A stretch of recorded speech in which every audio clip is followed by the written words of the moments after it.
And it looks like I'm live. Let's just double check to be sure. My channel. Okay, yeah, I'm live. So hey everyone, thanks for tuning in. This is my Q&A video. I was initially gonna do a more traditional video where I just got a message there. I need to mute my device right here. I was gonna do a more traditional video at first. I was just gonna shoot, cut, and read the answers that I had scripted out. I decided, screw it, let's do an impromptu thing. Let's do a live stream and read out the questions here. I usually don't like it as much when I see other people do that, but I'm not other people, and I don't have the same technical abilities they do. It's very difficult for me to edit and shoot because I just recently got a camera, so this will be much more difficult. So the first question here comes from Comrade Willow, also known as Willow Ivy Rose. She's a great YouTuber. You should really check out her channel. She does a lot of stuff on international relations and foreign policy. That's very fascinating. And her question is thoughts on Mook's hair. Now, what she's referring to here is another YouTuber named Zexazy, or Mook is another name we call him. Or is it Mook? I'm not sure what. He's never clearly said how it's pronounced. But if you've seen his Jordan Peterson video, he has really let his hair grow out, and it is kind of crazy. And so my thoughts are he needs to get a haircut. Get a haircut, hippie. Seriously. Like, cut it down. It's ridiculous, dude. I'm not trying to be too judgmental, but there's a limit. So the next question, and this is going to be a bit more interesting here, is from the Socratic Gamer. And his question is, what are your thoughts on the possibility of DSA becoming a political party on its own? Independent politics are a complicated thing, and I know this from personal experience. I worked on the Green Party campaign in Kansas City. I still advocate for the creation of a party like a Labor Party or something like that, and I would love to see that happen. The challenge is, with any third party, is getting on the ballot. That's first and foremost, getting media so you can get your name out there, and then finally getting votes. And those are all very difficult when you have two very established political parties. In the United States, we don't really have formal political parties. We have associations that people just identify with. They don't actually join a party. What does it mean to be a Democrat or a Republican? And the Republicans, they have a bit more ideological unity, but the Democrats, they're really just a conglomerate of different interest groups. You got labor, you got minorities, women, banks, they're just all vying for supremacy. There's not an ideological unity within the Democratic Party. So on the idea of DSA becoming its own political party, I don't think that DSA should strive to become a political party on its own. That's not going to work. We have 45,000 members, which is great, but this is a country of 300 million. So I don't think that we're going to be getting on the ballot in many states. And it's really hard to get on the ballot in a lot of states. Oklahoma, in particular, has probably the most restrictive ballot access laws in the country. In Kansas, it's very difficult. I remember trying to get Jill Stein on the ballot in 2016, and that was an uphill battle. That was just one candidate. Getting a party on there and staying on the ballot line is even more difficult than just getting on there. And you're constantly, accused of being a spoiler when really you have to run in these elections in order to maintain that ballot line. Just my microphone. So while I do want a Labor Party to develop, before it can happen, there will need to be changes to America's election laws. And so I don't think that it should happen right away. The earliest that I see it happening realistically is probably around 2021. I don't think it's going to happen before the 2020 presidential election, sadly, because building a political party takes a lot of time, and building it would require defections from the Democratic caucus in the House or Senate. That's the only way it would realistically happen. So I don't want DSA on its own to become a political party, but I do want it to be part of a movement to build a political party for labor and the working class and the ideas that we espouse. Maybe it would become like a factional group of this new party. This party could be like a social democratic party, and then DSA would be its socialist caucus. That would be an idea I would advocate. The screen just died on me there. I'm doing this off my iPad, so there's my, sorry. What do you have any thoughts on accelerationism? And this comes from Newt Bongo. Accelerationism has a certain appeal. For those who don't know, accelerationism is essentially the idea that we should try and make things worse in order to speed up a revolution. Like vote in someone who's a lot worse, like Trump, or if you're in the UK, vote Tory, because then things will get worse, and that'll lead people to pursue more radical ideas. The problem with this is that it comes from a really privileged perspective. It can be appealing to people like me who think, oh, we just need to speed up this revolutionary process. But to people who are in marginalized groups, who are already in precarious circumstances, accelerationism is really threatening and dangerous for them. So for them to pursue, for us to try and make things worse just so we can speed up the revolution is just going to make their lives more difficult. And our goal is to make lives better for everyone, And I don't think that accelerationism is really going to help that. What it will really do is it will make lives harder for a lot of groups. Things are already really hard for a lot of people right now, and they're only getting worse. And so we shouldn't be trying to push things even worse. I would rather have some material benefits in the meantime and have the revolution take a bit longer than make things a hell of a lot worse and make the revolution happen right away. And if we did that, the revolution would also be catastrophic if it did happen, because it would mean we'd have a lot more to go up against. So I just don't think that accelerationism is really that good of an idea in practice. And it comes from a privileged perspective. Do you think socialism will just be a regional force in the US and ignored and crushed in other areas? And this comes from the game doesn't change, just the players. Okay, interesting name, comrade. Do I think socialism will just be a regional force in the US? I hear a lot of centrist and liberal pundits saying this. I'm actually working on a video response right now to an article by Brett Stevens about this, and this is also the opinion of the Democratic Party elite. Nancy Pelosi, for example, thinks that it's just, this is just one thing. It's not happening elsewhere. But you see this trend to the left happening all over the country, so I think that it will become a noteworthy force around the country, but it will have more trouble in other areas. In Kansas, I think it will have a bit more difficulty than it will in, a more progressive-minded area, and I think it will be much stronger in urban areas where there are a lot more like industrial-type workers and service workers than in rural areas where the population is much more spread out, where there's not as many, where people are not as organized politically, and I think it will be more difficult out there for socialism to gain a lot of traction. So I think that's just an interesting point. I think it will become a bit stronger in areas with higher population density, but I think it will have a presence almost nationwide if we organize properly. I'm not hearing this really well, but you may hear it. There is a fan going in the back here because it is pretty hot in here.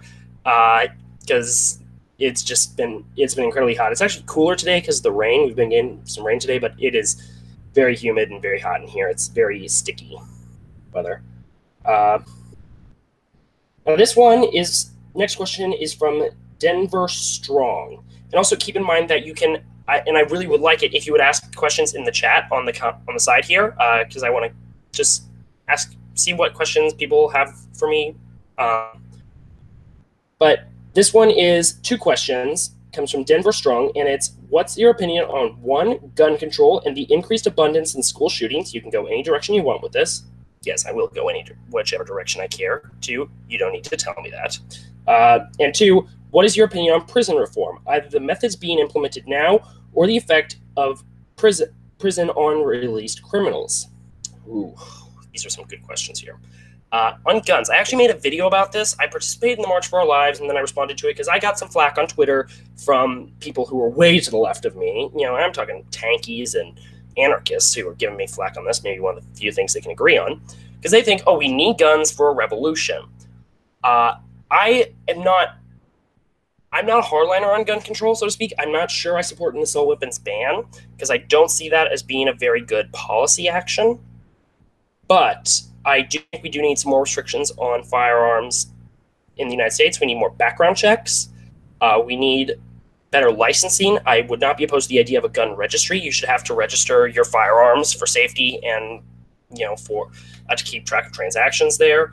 I would support some taxes on it, and I would support categorizing bump stocks and certain models of weapons that are not currently covered under Title II of the National Firearms Act under it, which would require you to get a tax stamp, to the same thing you need for like a silencer or a fully automatic weapon or an explosive or something like that.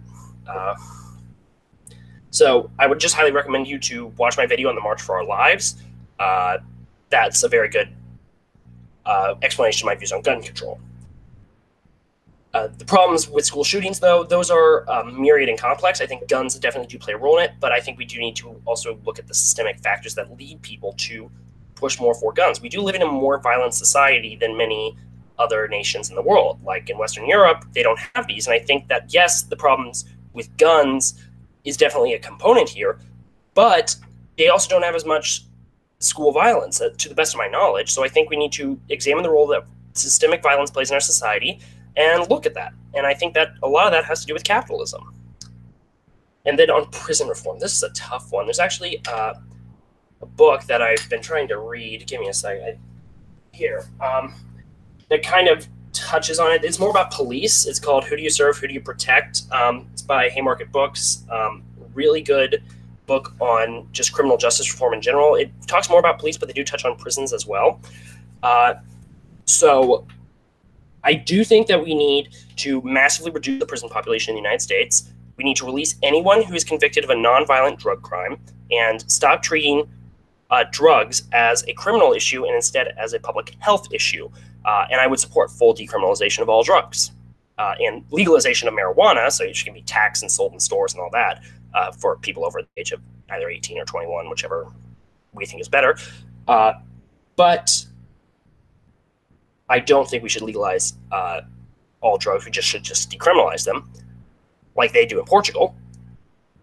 And on prison reform, I think that we need to end private prisons.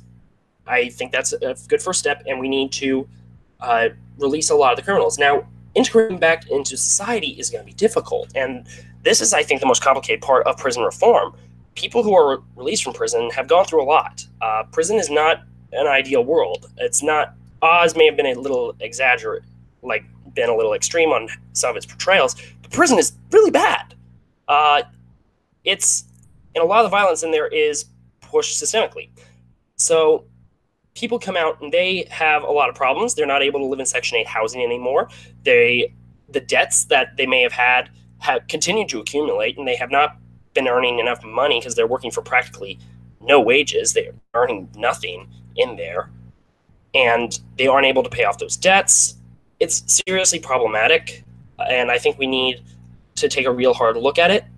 We need to increase the number of social workers that we have instead of having probation officers being essentially cops who are there to just see if you're committing any more crimes so they can lock you back up. We need social workers. We need people to help them adapt back into society. And so probation officers should have to be social workers, in my opinion. I didn't see it there, but hi, Gary.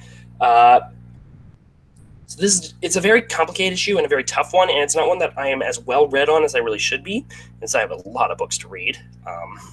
But it's a tough issue, and it's one that we have to address. Opinions on revolutionary Catalonia. And this comes from Zoe. Good question, Zoe. Revolutionary Catalonia. It's a fascinating time period. The Spanish Civil War as a whole is incredibly fascinating, and I might actually touch on how it has kind of changed my views on foreign policy. But Revolutionary Catalonia, I really admire what they did. If you haven't read Homage to Catalonia, and I have a bookshelf right next to me, so I'm going to grab this. But this one, it's called the Orwell Tapes. It's produced by the CBC. It actually touches on his time in Catalonia and his writing Homage to Catalonia. I'll see if I can find it in here. But it's a very fascinating thing that they did, and I think it was a good thing what they were doing there. They were implementing a working model of socialism that was very successful until it was crushed from outside forces. Where are we? The Spanish Crucible. Here we are. 95. Okay. Oh wait, no, there it is. 128. Here it is. But it's a very, very interesting example. I think that we should be looking to it, not to just copy it outright. We should not just try and copy what they did, because no two revolutions are the same. No two problems are the same. So we do need to adapt and look at it. And I'm not an anarchist. I do think that we need some form of a state. And I know I'm going to piss off some of my viewers by saying that, but I don't have any problems that much with what they did there. I will say that I think planning should at least be supplemented in some part by allowing some forms of the market to continue to exist. But it did not cause many problems for them there, so I wouldn't call that a bad thing. Here we are. Here, let's find it. Yeah, Homage to Catalonia. Like, this is just, if you haven't read Homage to Catalonia, read it. It's a very, very good book. Here.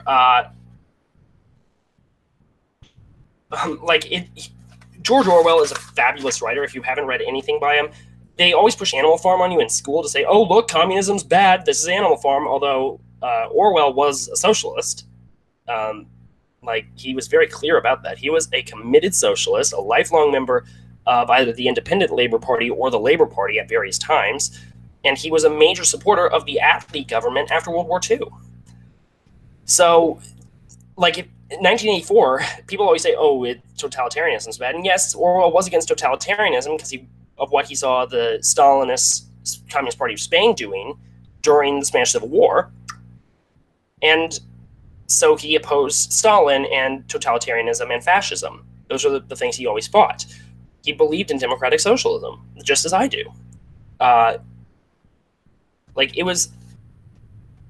read Homage to Catalonia or pick up a copy of this book, The Orwell Tapes, from the Canadian Broadcasting Corporation, I think. I think I have some Canadian viewers. But pick up this. It talks a bit more about the writing process, but also a good summary of the book itself. And if you haven't read Homage to Catalonia, read Homage to Catalonia. It's a very good book. I'm getting a question from the comments. This comes from Gary Yaris. I hope I'm saying the name right. I'm always afraid I'm saying people's names wrong. What are your thoughts on the success and / failures of Mondragon? Now, for those who aren't aware, Mondragon is a giant cooperative federation in Spain, or to be precise, in the Basque Country, which would not consider themselves Spanish. And I personally think they should support the Basque right to self-determination. I actually have a Euskadi flag up there. I've actually been there as well. Not to Mondragon, but to the Basque Country. I think it's an interesting example. I think that we need to learn a lot. There's a lot to be learned from it. Both the success that they've had in maintaining a giant cooperative model and being able to function effectively economically and sustain themselves economically. Hey, Alex. So that's an interesting factor there. But there are a lot of problems with Mondragon because of the nature of capitalism. Because they're great. They're democratically operated, but they're not worker managed, and they've had to make a lot of compromises because of the structure of capitalist markets. So they've had to, outsource jobs to exploit cheap labor in Latin America and natural resources from there as well. I need a drink. Sorry. So that's a big problem. So I think we need to be very critical of that aspect.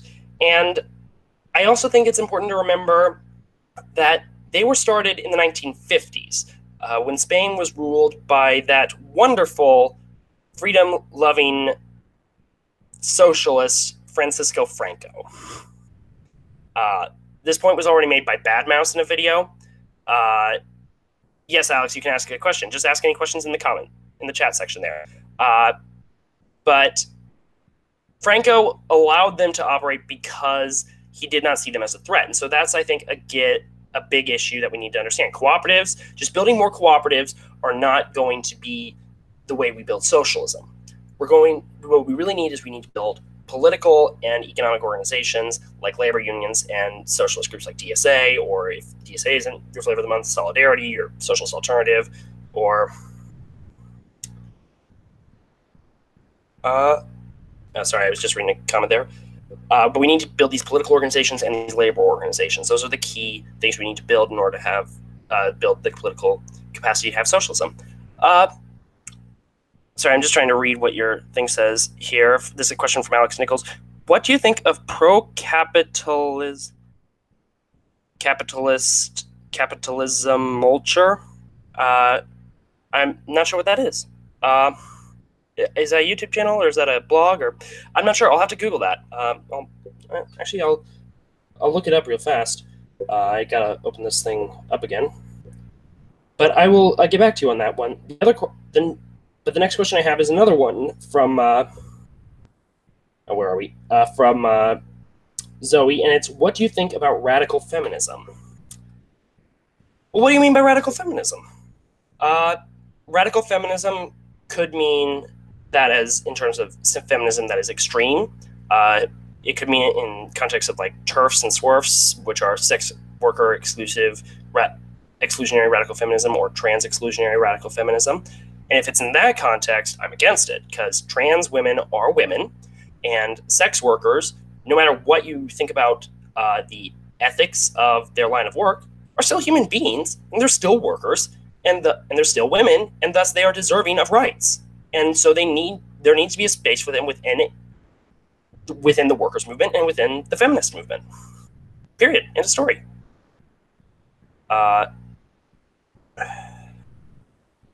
Alex Nichols, it means you're gay. You spelled "you're" wrong. You spelled it "your" as in your bottle opener. You know, that's what you said it as, not as in you are, like you are, you know, you are insert adjective or noun or whatever. I'm not an English major. So you spelled that wrong. But yeah, you're wrong. But on radical feminism, if you're talking about feminism that seeks to promote radical change in society, yes, I am absolutely for that, because we need radical change. I am a radical. I am a radical leftist. I want to radically change the society we live in and the system that we have. I want to change capitalism, and if you mean radical feminism in terms of undermining the systems of patriarchy and male supremacy and rape culture, then yes, I fully support that. Do I consider myself a feminist? It depends. I've called myself a socialist feminist or a feminist socialist in the past, but there is some question over whether or not men can call themselves feminist. So I guess maybe I could just be considered pro-socialism, or pro-socialist feminism, because I'm not in favor of liberal feminism, certainly not. I'm in favor of socialist feminism, because I think that socialism and feminism should go hand in hand, and that you cannot have a proper socialism without feminism, in my opinion, because our goal is the liberation of all, not just the liberation of, not just the liberation of men. It's the liberation of everyone. And that means men and women. So feminism and socialism, I think, go hand in hand. But liberal feminism does not, because it does not seek to undermine the structures of capitalism. And I don't think you can really be a radical feminist and a liberal feminist at the same time either. So that's my thought on that. In comments, trans women are women. They are. ContraPoints made Natalie, I should call her. Natalie at ContraPoints made a great video on gender and how it is in fact a social construct, and also the concepts of autogynephilia. And she makes a lot of great video on trans rights. I'm feminine. I do have a higher pitched voice, I've been told. I'm not super deep. I'm not a baritone or a bass or whichever that is. But I'm not as high pitched as I was previously.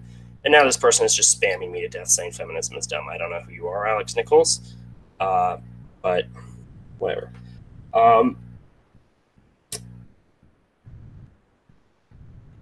Okay.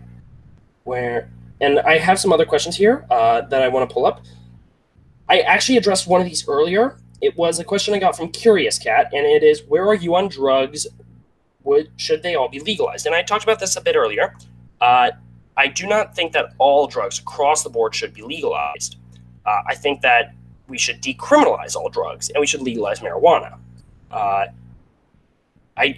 And where am I on drugs? Oh, I am not on drugs. okay, I've heard from some other leftist YouTubers that they do drugs, and many of my classmates at school and college do drugs. It smells like marijuana a lot, or it did in the dorm I lived in last year. It smelled like marijuana practically every night, and it was coming from one of the rooms. I don't know which one, and I hate that smell. It's disgusting. But I do want to legalize marijuana, and I think it's a good, and I think that we should do that, and it would be a good stimulant for the economy. But if we do, we should also exonerate all criminals or all people imprisoned for nonviolent drug offenses immediately. But I would also decriminalize all issues, kind of like they've done in Portugal, or all drugs like they've done in Portugal, and treat it as a public health issue rather than a criminal issue. I think that would be a good thing. And I think that we need to end the war on drugs, period. End of story. We should end the war on drugs. And actually, decriminalizing drugs, that was one of the things that I picked up while I was in Canada. You look like you take Xanax. I could use some Xanax, to be honest. I'm under a lot of stress right now, so I could use it. I look more stressed than I am because it's super hot in here, and so I'm sweating a bit. But I picked up the idea of decriminalizing all drugs while I was in Canada at the New Democratic Party convention. Their new leader, Jagmeet Singh, who there's a video of me talking to him on the channel. He actually supported that, and so when I saw his position on that, I'm like, huh, really? That you want to decriminalize all drugs, even heroin, even cocaine? So I looked into it, and actually, there are some very good points on decriminalizing all drugs, and I now am in favor of that, and I think it'd be a good step towards eventually, one day in a hypothetical future, I don't know if we'll ever fully get there, decriminalizing. Sorry, I'm being distracted by the chat here. Alex Nichols, please stop spamming me. You should be put in prison for being boring. It's a Q&A video. It's not for everyone. If you don't like it, stop watching. What do I care? You may lose my train of thought. Okay, alcohol is a drug. I am on one drug there. But I looked into his position, and it makes a lot of sense, and I really support it. And I think in a hypothetical future, it could get us to a point where maybe we would no longer need, like, it'd be one thing we could do to put us on the road where we would no longer need police or prisons. I don't know if we'll ever get there, but we'll see. Okay. And now I have a question from Twitter, and this comes from the Distributist, who is another YouTuber, and this, who I did a live stream with last year. Wow, it's already been a year? Damn, it has been. Well, we did one where we talked about Catholic social teaching and socialism and distributism and a bunch of other issues. And he's on the right. He's not a fan of, to the best of my knowledge, he's not exactly a fan of capitalism, to the best of my knowledge, although he's not as well versed on economic issues. But he's very much a culture warrior. I'll say that. And his question is, when will you be joining us on the far right? Never. I will never be joining you on the far right, because the ideology of the far right is based on the idea of hierarchy. And while I do think that we do need things like the state, and there are times that hierarchy may be needed just for efficiency and practicality, the idea of the right is that there needs to be, that hierarchies are natural, and we shouldn't try to pursue equality because that disrupts the natural order of things. I am a firm believer that humans were created equal. God created man equally. We were not created with one to be superior to another. Not race and all those subjects are just matters of social construct. ContraPoints made a great video on it. Again, or Natalie at ContraPoints, sorry, I know she has a big point about this.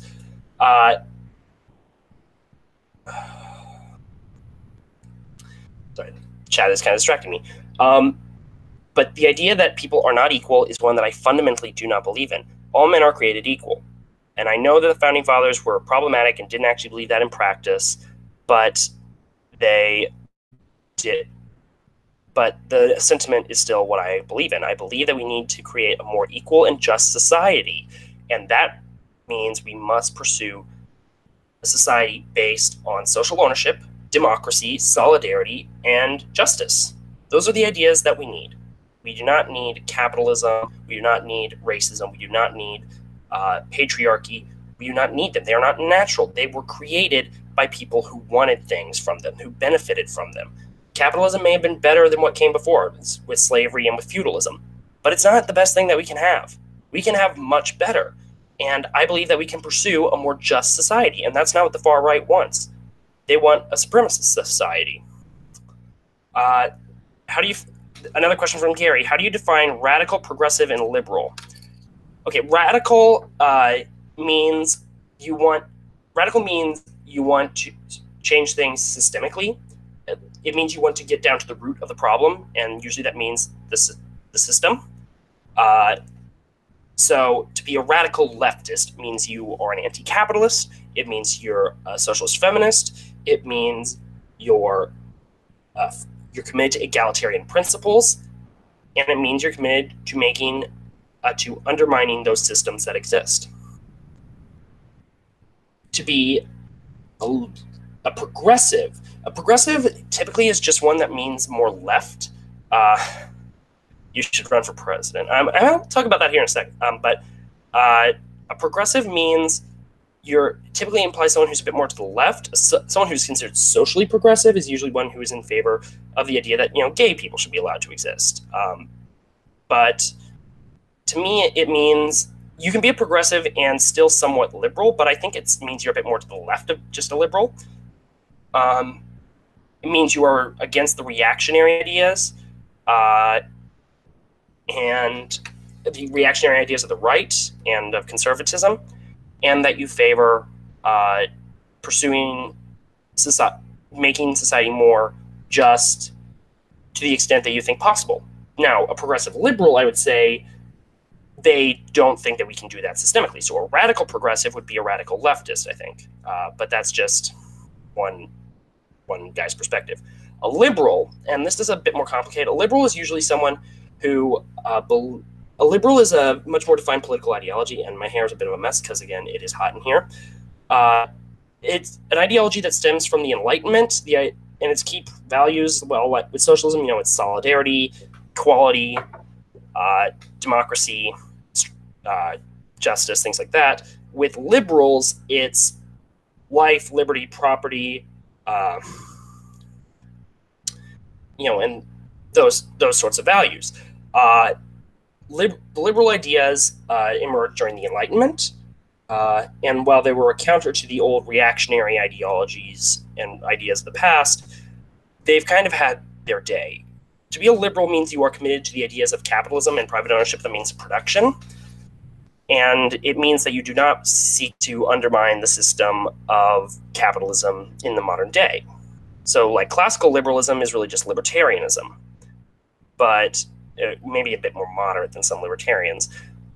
But someone who's socially liberal, and this, my understanding is, they seek to balance individual liberty with social justice, but they don't want to undermine the concept of private property. They don't want to undermine the system of capitalism, and they want to preserve liberal democracy. Those are the basic ideas. Someone who's a radical would seek to undermine that, seek to replace liberal democracy with socialist democracy, or even if you're maybe a bit more moderate, social democracy, which is slightly different from liberal democracy. And you would see, I'm sorry, I keep losing my train of thought here. And you would not favor,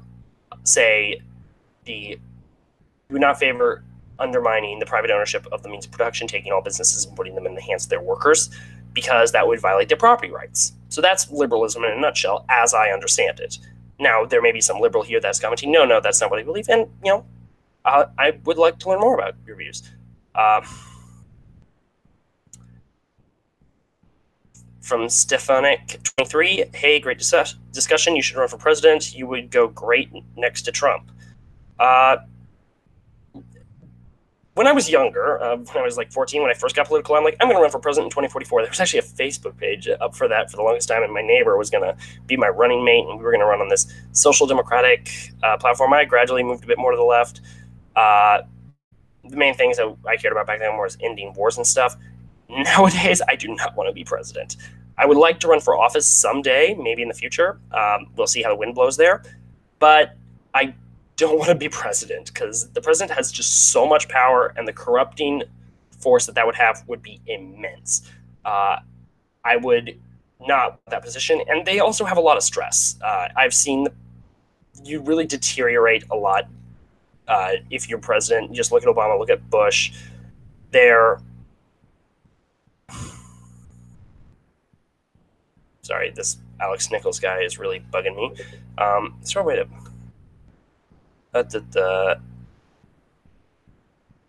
put user in timeout? Don't mind if I do. Ha ha ha. So, but will I run for president? No, I will not run for president ever. If I do, it would be a testimonial campaign, me trying to push the Overton window to the left. I would not be running for president to win. Very simply, I would not want that much power. That's just too much power. And it's also a lot of responsibility. And, it would be a lot of stress. And that would have a detrimental impact on your health. Would I go great next to Trump? Oh, no. I would not. I do not have any kind words for that man. You're cute. Are you single? Thank you. And yes, but I don't know who you are. So, yeah, I am single. Lol. So, okay. So, just, I don't think I have any more questions right now, but I'm going to keep going for a little bit longer. So, one question that I always like to see people get asked is, what are other left-wing YouTube channels that you like? And I've already mentioned a few of them: ContraPoints, Zexazy, Willow Ivy Rose. Bad Mouse Productions is one I really like. He used to be an anarchist. Now he seems to be moving towards Marxism-Leninism, which is a shame. But he makes really good videos. He has great production values. He's a film school. He's a former film school student in Britain. But he has great videos, great animations, and great production values. So definitely check him out. And I've learned a lot from his videos. Sonia from An Actual Joke. Her channel is called An Actual Joke. Great videos, very well researched. Definitely check her out as well. Three Arrows. I mirrored him on my channel a while back when he got false flagged over a video on Holocaust denial. Check his videos out. He just released a great one on Confederate monuments. Sean, formerly Sean and Jen, another great skeptic, progressive skeptical channel. Like Genuine Skepticism. They debunk reactionary ideology. It's great. H-Bomber Guy. H-Bomber Guy is a great channel. He's really funny. Makes great videos. I haven't seen his latest video, but he's really good. Libertarian Socialist Rants. He hasn't put out as much recently, but he has some great videos. If you go back and look through them, he was the first left-wing channel I really got into. Just trying to think of who else there is. I'm sure they're going to... Democratic Socialist 01. He has some pretty good videos, too. God. I'm in Mexi. I can't believe I forgot Mexi. Mexi, so informative. She is great. I love Mexi. Mexi, you're awesome. Then who else? Backo the Manarchist. He's funny. Socialism or Barbarism. He's been putting out some interesting stuff right now. He's usually shit posting, but he's been having some good ones. I actually have a lot of these channels on a sidebar on my main page on my channel. I need to update it because I haven't been in there in a year. But yeah, just check them out. So yeah, I will actually do that. I will put some of them in the comments below. Do I swing both ways? No. I am straight as a board. I am boringly straight. I'm super political, and that is the only interesting thing about me. Yeah. What do you study at uni? Uni is a very British term, and it's not really a university. It's just a college. It's William Jewell College. It's a small private liberal arts college up in Liberty, Missouri. I'm studying political science and history. It's a double major. I'm really liking the courses. It's smaller class sizes, but I love my professors, even though none of them, to the best of my knowledge, are socialists. Except I think our group does actually have a socialist professor, but she's in the English department now as our sponsor. But none of my poli-sci or history professors are socialist, to the best of my knowledge. but I'm still learning a lot from them, and I've really grown in my views a lot around what I've learned there. And I've written some very fascinating papers. Oop, just hit my mic. And read some really interesting books over the course of it. So I'm really enjoying the course there. And I love politics and history a lot. Yeah.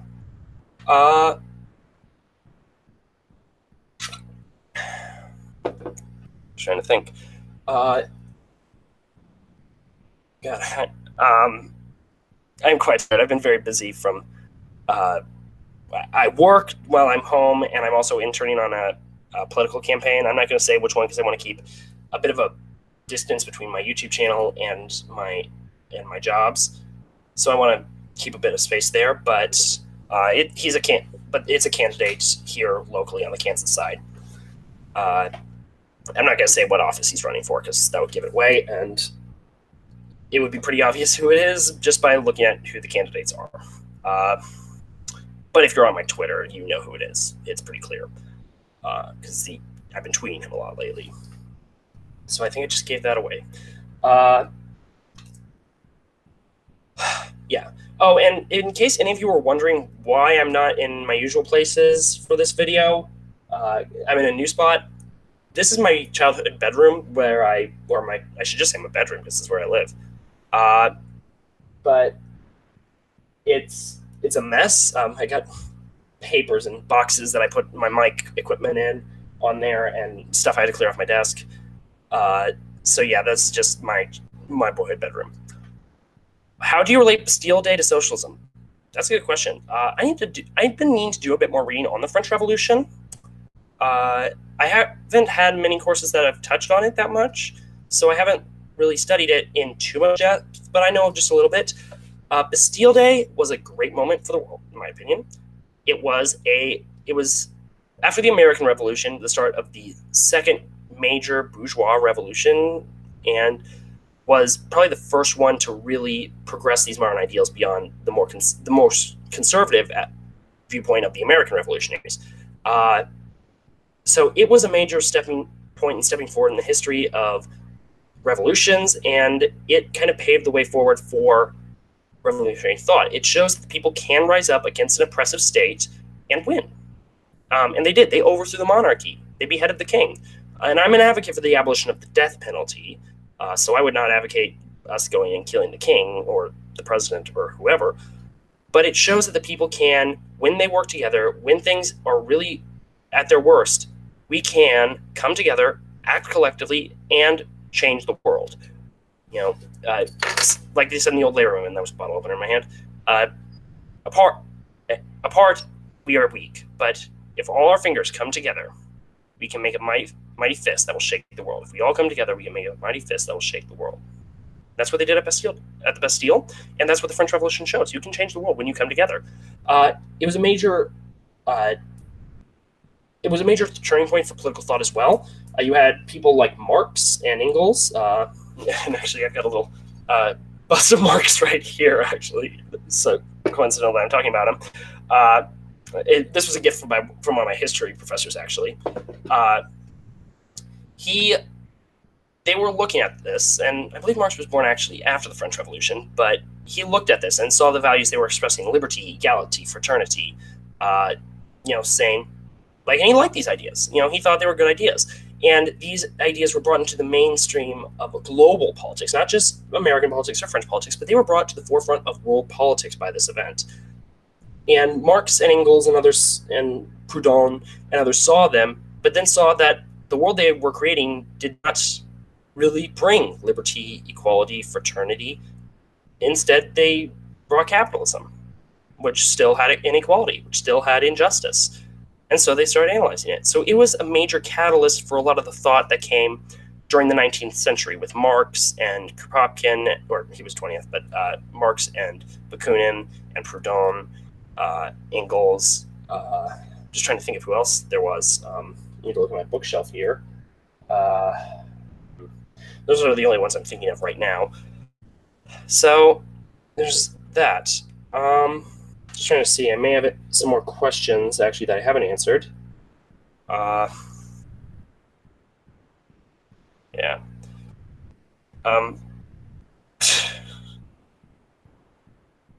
side.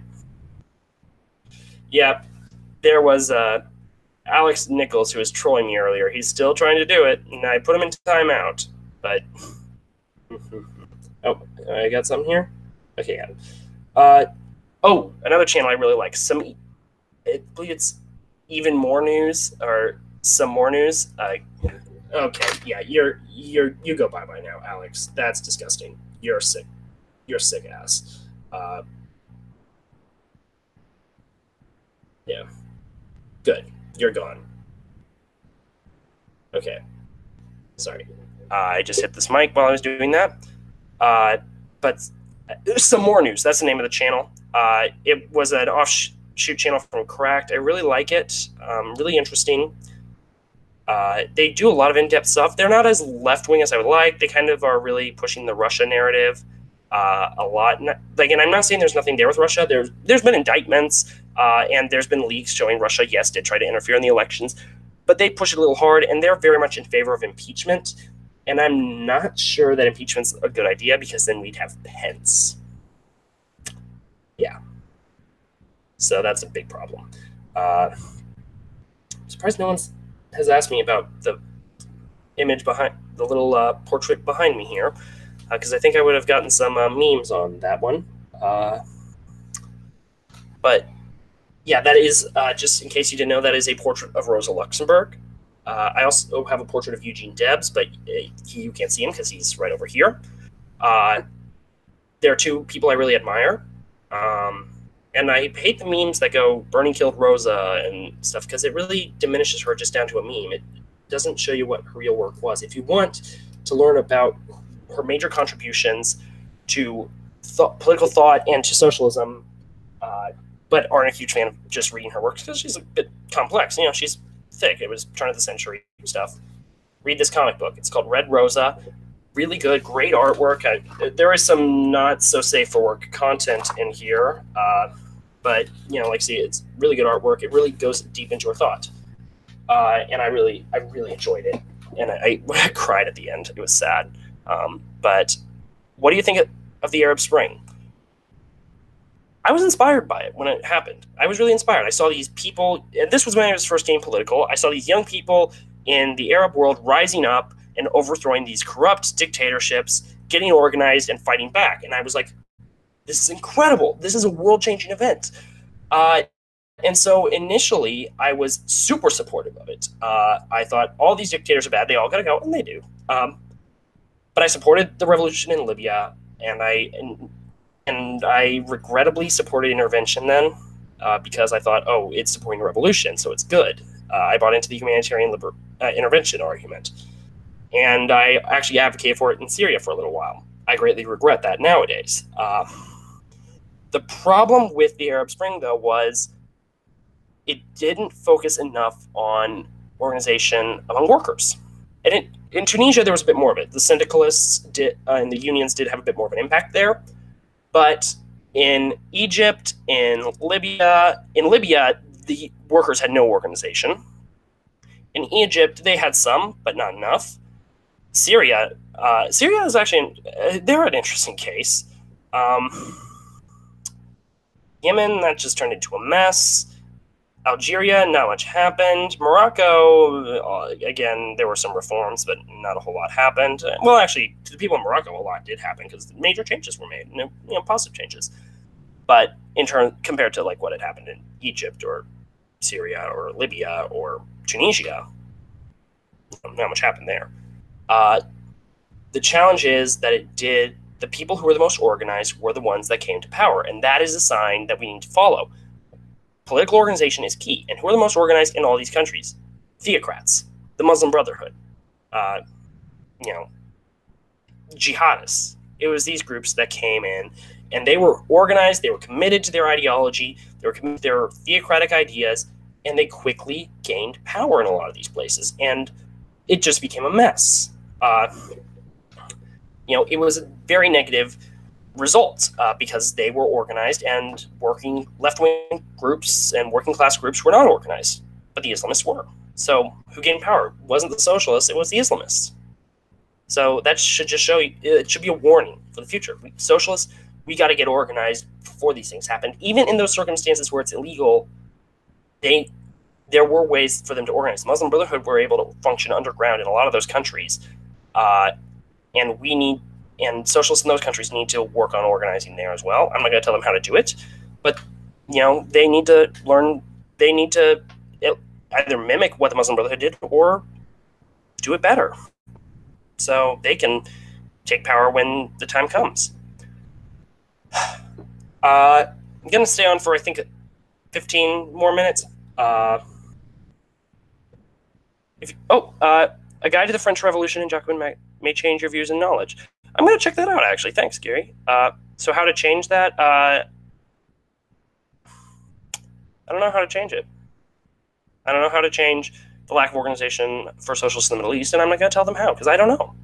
And I think that really, while I am an internationalist, I think we need to learn from each other. We don't need to tell each other what to do. We shouldn't be enforcing our ideologies or our different changes on one another. We should be learning from one another, not enforcing it on each other. That's my take.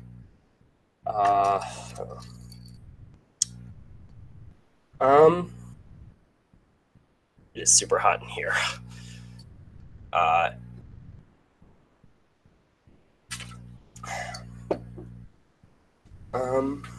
Yeah. But there's a lot we can learn from what's been going on in the world right now. I will say positive changes were made. Tunisia, things are much better there than they were under Ben Ali, I think was his name. And there's much more freedom for unions than there was under dictatorship. In Egypt, things are as bad as ever. So that was not a success story. Libya is chaos. Syria is an interesting thing. In the south, the rebels are dominated by Islamists, and they're really just warlords that are controlling their neighborhoods. In the north, you have Rojava, and they're an experiment that I support. I think there's some legitimate criticism to them for maybe some lack of internal praxis. They have carried out war crimes, I'll admit that. And I'm not I don't like the idea of them cooperating with the United States, although I think in terms of practicality, if they should accept help if it's being offered. It's easier for people to sit in their armchairs and say, oh, they shouldn't accept that from the imperialist Americans. It's like, who's offering it? The Assad and Mubarak came at the beginning as the Socialist Arab movement. I don't know much about Mubarak, but I know he came from a party that was founded by, what was his? Anwar Sadat, that was his name. He came from a party that was founded by Anwar Sadat, I'd say Nasser was left-wing, but Mubarak implemented reforms in consensus with, or in line with the Washington Consensus and with neoliberalism. He introduced market reforms, and so did Sadat. They were not socialists themselves. They were nationalists, but they were not socialists, and they were certainly not Democrats. Assad is not a socialist. I don't care if it's in the name of his party. His party was more inspired by European fascism than it was by socialism anyways. If you don't believe me, ask the founder of it, Michel Aflaq. But he was not a socialist, and he's not a leftist. He also introduced neoliberal market reforms extensively throughout the Syrian economy. He's not a socialist. End of story. He's not. And I hate it when I see leftists supporting him because he's a bad guy. He is. He's a bad guy, and I would love to see him out. I'm not sure who would replace him right now, and that's a problem. I would like to see actually kind of a peace deal between him and Rojava, and once let's just call them what they are, terrorists in the south have been defeated. And the Islamists are terrorists. They are. They're terrorists. They're beheading Christians. They're enforcing theocratic laws on their communities. They're terrorists. End of story. Daesh are probably the worst example, but what used to be called al-Nusra, I forget their Tahrir al-Sham, I think is their name now. They're terrorists, period. And they're bad. But I would like to see a peace deal in Syria between Assad and the DFNS, I think is what they prefer to be called, because Rojava is a Kurdish word. But I don't know how it's going to end there. But I do not support Assad because he's a bad guy. Sorry, I just yawned there. And would not have supported Mubarak, because socialists in Egypt did not support Mubarak. They were in the streets, they were protesting. Now they're kind of underground because the new regime of al-Sisi has been forcing them there. Their leaders have been jailed or killed. They're being beaten whenever they try to protest, and they haven't been able to organize openly anymore. It's a serious problem. Like, look at the revolutionary socialists in Egypt, the revolutionary socialists. They were a major part in the 2011 revolution. Yeah, 2011. But they're now being suppressed. They were not in support of the Mubarak regime, and they're not in favor of al-Sisi. They weren't in favor of, oh God, I forget his name now. I'm forgetting the other guy's name. The guy that came in between there. Not Mubarak. It was Morsi. That was his name, Mohammed Morsi. They were not in favor of him either. I think we should look to socialist groups like that and follow their example in their countries. We should support them around the world. We should not be supporting these oppressive regimes. We should support socialists who are organizing to make their countries better and make the world better. That's my take on that. That's what internationalism really means. It means international solidarity with socialists and with worker movements. I do not support the government of Iran, even though I know some tankies do, because they are suppressing worker movements and they're jailing socialists. They're not government I support. I don't support war with them. I do support diplomacy, but I do not support the government of Iran. Period. Yeah. So I've been on for an hour. I think I'm going to call it quits. I'm very tired. Had a long day. I was out knocking doors earlier, and I just wanted to get this whole thing done because I'm like, I got to do this. I really need to. I am working on a video responding to a recent article by Brett Stevens, his article about democratic socialism, which is full of nonsense. I've got a really great script written there, but I need to rehearse it and then find time to shoot it because I am very busy. And I may actually not get it. Well, I would like to get it before I go back to school, which will be in August. But time will only tell, because July is just going to be a really busy month for me. We got the election coming up. So, yeah. I'm sorry, I'm just getting really tired and boring, but thank you so much to everyone who subscribed. When I did this, I promised a Q&A at 200 subscribers. Since I announced, we have grown to 253 subscribers. I just got a new subscription during this live stream. Thank you, everybody. You're so great. You are amazing. I love you all. God, I can't even, it's so hot. I can't even think straight of all the nice things I have to say to all of you. I'm going to link a lot of these channels that I talked about in the comment section below when I get around to it. Please check all of them out. Check out my previous videos as well. Stay tuned for this new video whenever it comes out. And I'm sorry I can't be more consistent with it. This is something I do in my spare time, which I have less and less of, it seems. I just had a night off tonight, so I decided, screw it, I'm going to do this as a live stream. Maybe I'll do all my videos as live streams and then just upload them like this, since the audio quality is not too bad.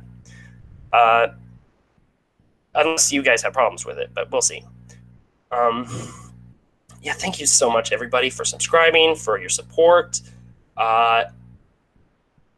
Please comment more on my videos. I like it. You say it's 2:50 for you, but I'm in Kansas City. It's 8:28 here, and it's been a long day for me already. I've been up knocking doors all day, and it rained on us, and it's just super hot in here because it's so humid. In Kansas City, we do not get regular heat. We get humid heat. Maybe in 2012 when we had that drought, it was not that humid, but this year we have been getting really humid heat, so it's always sticky and always mucky out here. It's not like regular heat. It's not like Arizona or something like that. It is a wet heat. It is kind of brutal. So you sweat a lot more than you would in a dry heat. But you still get sunburn, and you still get thirsty, and you still get exhausted from it. And I work outside a lot, and I'm not an outdoors person. I'm sunburned right now. You notice my face is actually kind of red. I'm sunburned from that. I'm not an outdoorsy type. I'm an indoorsy type. I like to read. I like to watch videos. I like to make videos. I like to